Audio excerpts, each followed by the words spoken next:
I made him king in my past life. He burned my kingdom. This time, I chose his brother. In my last life, I chose the crown prince, and it got me killed. I was the legitimate daughter of the king of the north. After my mother died, I was sent south and raised in another king's court, alongside his sons. The southern king adored me. He would laugh and say, whoever Hazel chooses will inherit my throne. So when I came of age, I chose Ethan. I gave him everything. Northern gold to fund his armies, alliances to crush his enemies. I stood beside him through war until I placed the crown on his head. And when he became king, he locked me in a tower, burned my homeland, slaughtered my people. Before I died, he came to watch. If not for you, he said coldly, Ava would still be alive. The north burned because of you. Consider their blood your dowry. Then I died, and woke up again, back in the great hall. The day I had to choose my husband. Hazel, the king smiled, choose. The princess stood before me, just like last time. Ethan stood there, distant and cold.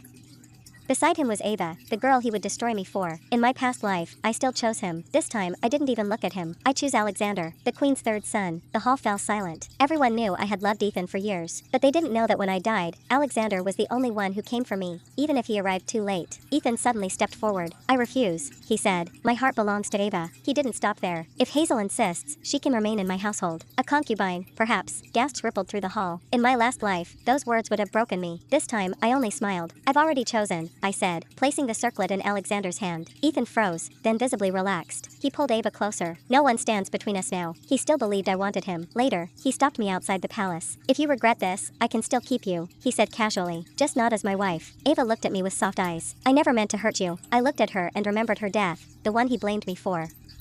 One day, Ethan said, you'll bow to her. I almost laughed, because without me, he had nothing. No northern alliance, no army, no power, only pride, and a girl who knew nothing about court. Soon, Ava became the most talked about woman in the capital. A clerk's daughter, destined to be queen. People whispered behind her back, but Ethan didn't care. She's pure, he once told me. She doesn't scheme like the rest of you. I let him believe that, because the court would teach her better than I ever could. Then one day, he came to see me. Ava's dowry is insufficient, he said. Yours is excessive. I said nothing. 80% of your wealth will be presented as hers. No one will know. For a moment, I thought I misheard him. He wanted my power, my wealth, my legacy, to decorate another woman. It's for appearances, he added. I smiled faintly. Then perhaps she shouldn't be queen. His expression darkened. You're just being stubborn. Then he leaned closer and said something that froze my blood. In your last life, you wanted my child. My heart stopped. He remembered.